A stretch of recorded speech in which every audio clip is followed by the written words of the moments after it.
श्री गणेशाय नमः। ओम श्री गणेशाय नमः। आज हम लोग दशा माता कथा 9 को सुनेंगे। इससे पहले गणेश भगवान की यह छोटी सी कहानी को सुनेंगे। चलिए सुनते हैं, कथा प्रारंभ करते हैं।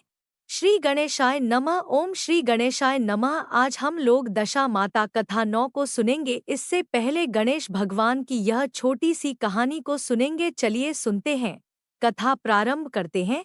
एक समय की बात है, एक भाई बहन रहते थे। भाई का चेहरा देखे बिना नहीं खाना खाती थी। गणेश जी की मूर्ति रखी थी।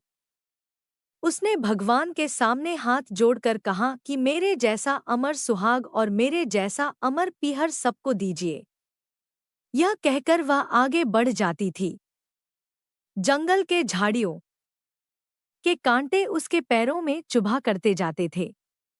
एक दिन भाई के घर पहुंची और भाई का मुंह देखकर बैठ गई। तो भाभी ने पूछा, पैरों में क्या हो गया है? यह सुनकर उसने भाभी को जवाब दिया कि रास्ते में जंगल के झाड़ियों के गिरे हुए कांटे पाँव में छुप गए हैं।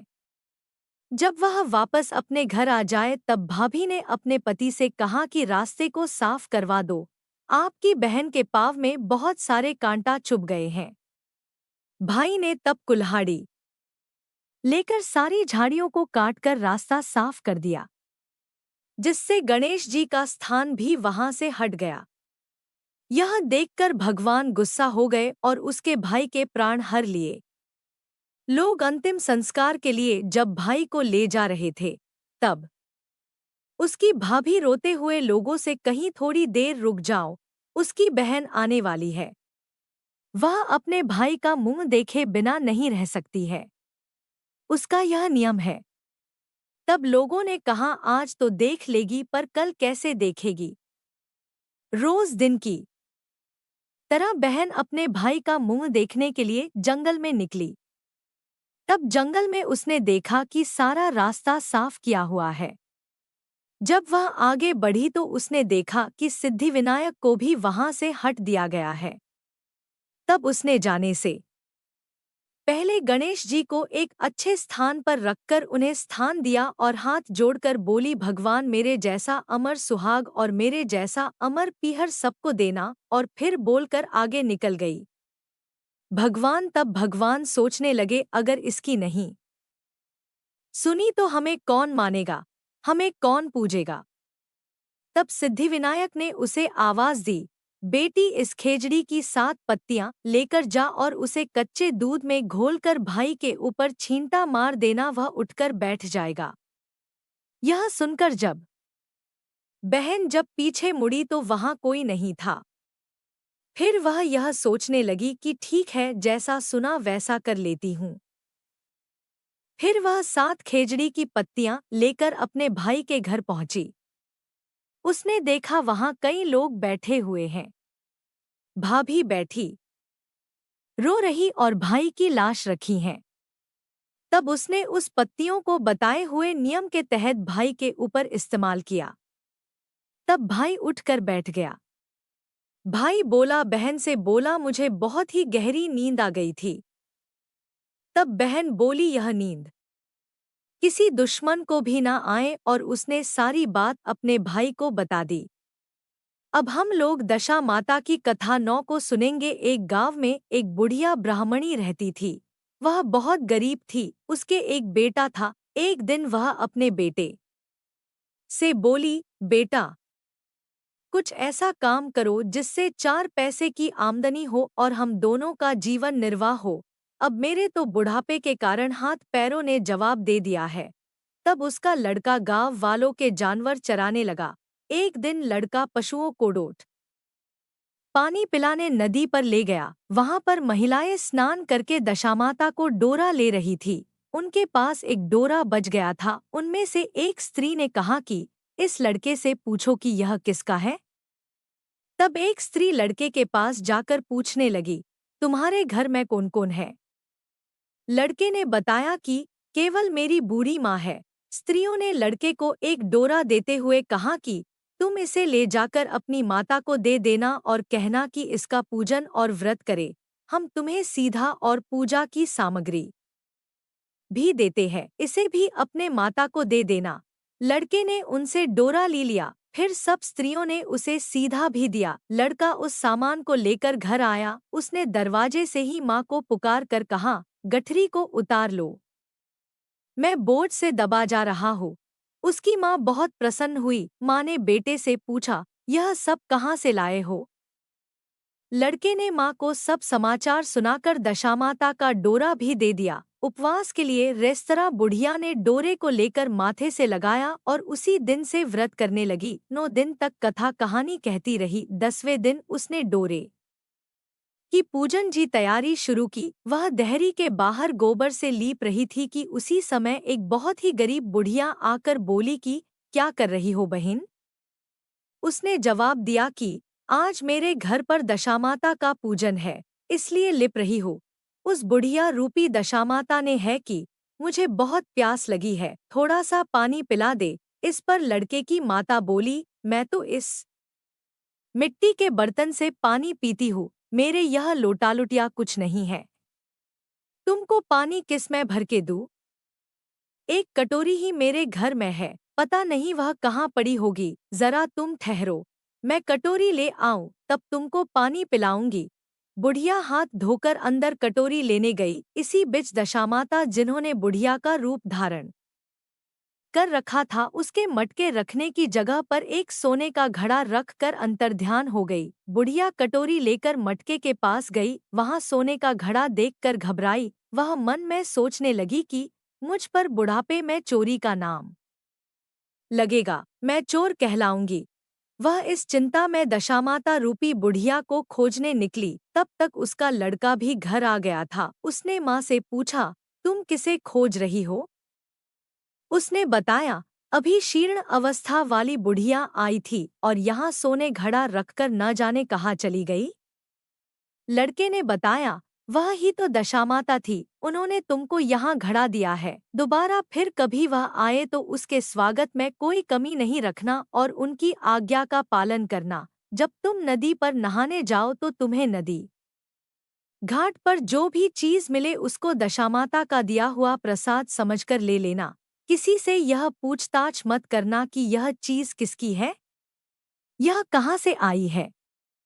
बुढ़िया नदी में नहाकर बाहर निकली तो उसे सोने का घड़ा भरा दिखाई दिया और उसके पास ही अच्छे वस्त्र रखे थे। बुढ़िया ने कपड़ों को पहन लिया और घड़े को हाथ में लेकर चलने की तैयारी थी कि 4 कहार एक डोली लेकर उसके पास आए। कहारों ने उसे डोली में बैठने को कहा। बुढ़िया जब घर पहुंची तो उसने देखा कि वहां तो एक आलीशान महल खड़ा है। बुढ़िया महल के अंदर चली गई। वहां उसने श्रद्धापूर्वक और भक्तिभाव से दशामाता के डोरे का पूजन किया और हाथ जोड़कर वरदान मांगा कि जिस प्रकार तुमने मुझे संपत्ति दी है, उसी प्रकार मेरे घर में एक सुशील बहू और आ जाए, तभी यह सब शोभा देगा। कुछ दिनों बाद लड़के का विवाह हो गया और बहुत ही सुंदर व सुशील बहू बुढ़िया के घर आ गई। बुढ़िया ने दोबारा दशामाता से वर मांगा कि जैसे मेरे बहू बेटे सुशील और सज्जन है, उसी प्रकार के मैं पोत्र पाऊं। कुछ दिनों बाद बुढ़िया के यहाँ एक पोत्र रूपी रत्न पैदा हुआ। एक दिन बुढ़िया ने अपनी बहू को पास बैठा कर समझाया कि मेरी यह सब संपत्ति दशामाता की प्रदान की हुई है, उन्हीं की कृपा से तुम इस घर में आई हो। मेरे नहीं रहने के बाद यदि कोई मेले कुचेले कपड़े धारण किए बुढ़िया तुम्हारे घर पर आए तो उसे आंचल के छोर से पोंछ डालना, घिन मत करना, उससे प्रार्थना करना, यह सब आपका ही दिया हुआ तो है। जब भी दशामाता का डोरा लेना हो तब उसको तुम भी अवश्य लेना और श्रद्धापूर्वक उसका पूजन करना। जब भी तुम्हारे ऊपर संकट के बदल घिर आए तो सुहागिनों को न्योतना, दशामाता की कृपा से तुम्हारी सब इच्छाएं पूरी होंगी। कुछ दिनों के बाद बुढ़िया का स्वर्गवास हो गया। दशामाता ने सोचा कि बुढ़िया के घर चलकर देखना चाहिए कि उसकी बहू सास के वचनों का पालन करती है या नहीं। एक दिन दशामाता ने वर्धा भिखारिन का वेश धरकर उसके घर गई। उसे देखते ही बहू खड़ी हो गई, उसके पांव छुए और बालक को उसकी गोद में डाल दिया। उसकी श्रद्धा भक्ति से दशामाता बहुत ही प्रसन्न हुई। उन्होंने आशीर्वाद दिया कि तेरी धर्म बुद्धि है, भगवान तेरा सदैव कल्याण करेंगे, भंडार भरपूर रहेगा। जो इच्छा करेगी वह तुझे अवश्य प्राप्त होगी। दशामाता ने जैसी कृपा बुढ़िया ब्राह्मणी पर की, वैसी ही कृपा भक्तजनों पर बनी रहे। एक गांव में ब्राह्मण दंपति रहते थे। दंपति के 2 बेटे और 2 बहुएं थीं। दोनों बहुओं को लंबे समय के बाद बेटे हुए थे। इतने में शीतला सप्तमी, जहां अष्टमी को पर्व मनाया जाता है, वे इसे अष्टमी पढ़े का पर्व आया। घर में पर्व के अनुसार ठंडा भोजन तैयार किया। दोनों बहुओं के मन में विचार आया कि यदि हम ठंडा भोजन लेंगी तो बीमार होंगी, बेटे भी अभी छोटे हैं। इस कुविचार के कारण दोनों बहुओं ने तो पशुओं के दाने तैयार करने के बर्तन में गुपचुप 2 बाटी तैयार कर ली। सास बहू शीतला की पूजा करके आई, शीतला माता की कथा सुनी। बाद में सास तो शीतला माता के भजन करने के लिए बैठ गई। दोनों बहुएं बच्चे रोने का बहाना बनाकर घर आई। दाने के बर्तन से गरम गरम रोटला निकाले, चूरमा किया और पेट भर कर खा लिया। सास ने घर आने पर बहुओं से भोजन करने के लिए कहा। बहुएं ठंडा भोजन करने का दिखावा करके घर काम में लग गई। सास ने कहा, बच्चे कब के सोए हुए हैं, उन्हें जगाकर भोजन करा लो। बहुएं जैसे ही अपने अपने बेंटों को जगाने गई तो उन्होंने उन्हें मृतप्रायः पाया। ऐसा बहुओं की करतूतों के फलस्वरूप शीतला माता के प्रकोप से हुआ था। बहुएं विवश हो गई। सास ने घटना जानी तो बहुओं से झगड़ने लगी। सास बोली कि तुम दोनों ने अपने बेटों की बदौलत शीतला माता की अवहेलना की है, इसलिए अपने घर से निकल जाओ और बेटों को जिंदा स्वस्थ लेकर ही घर में पैर रखना। अपने मृत बेटों को टोकरे में सुलाकर दोनों बहुएं घर से निकल पड़ी। जाते जाते रास्ते में एक जीर्ण वृक्ष आया। यह खेजड़ी का वृक्ष था। इसके नीचे ओरी शीतला दोनों बहनें बैठी थी। दोनों के बालों में विपुल प्रमाण में जू थी। बहुओं ने थकान का अनुभव भी किया था। दोनों बहुएं ओरी और शीतला के पास आकर बैठ गई। उन दोनों ने शीतलाओरी के बालों से खूब सारी जू निकाली। जूओं का नाश होने से ओरी और शीतला ने अपने मस्तक में शीतलता का अनुभव किया। कहा, तुम दोनों ने हमारे मस्तक को शीतल ठंडा किया है, वैसे ही तुम्हें पेट की शांति मिले। दोनों बहुएं एक साथ बोली कि पेट का दिया हुआ ही लेकर हम मारी मारी भटकती हैं, परंतु शीतला माता के दर्शन हुए नहीं हैं। शीतला माता ने कहा कि तुम दोनों पापिनी हो, दुष्ट हो, दुराचारिणी हो, तुम्हारा तो मुंह देखने भी योग्य नहीं है। शीतला सप्तमी के दिन ठंडा भोजन करने के बदले तुम दोनों ने गरम भोजन कर लिया था। यह सुनते ही बहुओं ने शीतला माताजी को पहचान लिया। देवरानी जेठानी ने दोनों माताओं का वंदन किया। गिड़गिड़ाते हुए कहा कि हम तो भोली भाली हैं, अनजाने में गरम खा लिया था। आपके प्रभाव को हम जानती नहीं थी। आप हम दोनों को क्षमा करें। पुनः ऐसा दुष्कृत्य हम कभी नहीं करेंगी। उनके पश्चाताप भरे वचनों को सुनकर दोनों माताएं प्रसन्न हुईं। शीतला माता ने मृतक बालकों को जीवित कर दिया। बहुएं तब बच्चों के साथ लेकर आनंद से पुनः गांव लौट आई। गांव के लोगों ने जाना कि दोनों बहुओं को शीतला माता के साक्षात दर्शन हुए थे। दोनों का धूमधाम से स्वागत करके गांव प्रवेश करवाया। बहुओं ने कहा, हम गांव में शीतला माता के मंदिर का निर्माण करवाएंगी। चैत्र महीने में शीतला सप्तमी के दिन मात्र ठंडा खाना ही खाएंगी। शीतला माता ने बहुओं पर जैसी अपनी दृष्टि की वैसी कृपा सब पर करें। श्री शीतला माँ सदा हमें शांति, शीतलता तथा आरोग्य दें। शीतले त्वं जगन्माता, शीतले त्वं जगत पिता, शीतले त्वं जगद्धात्री, शीतलाय नमो नमः।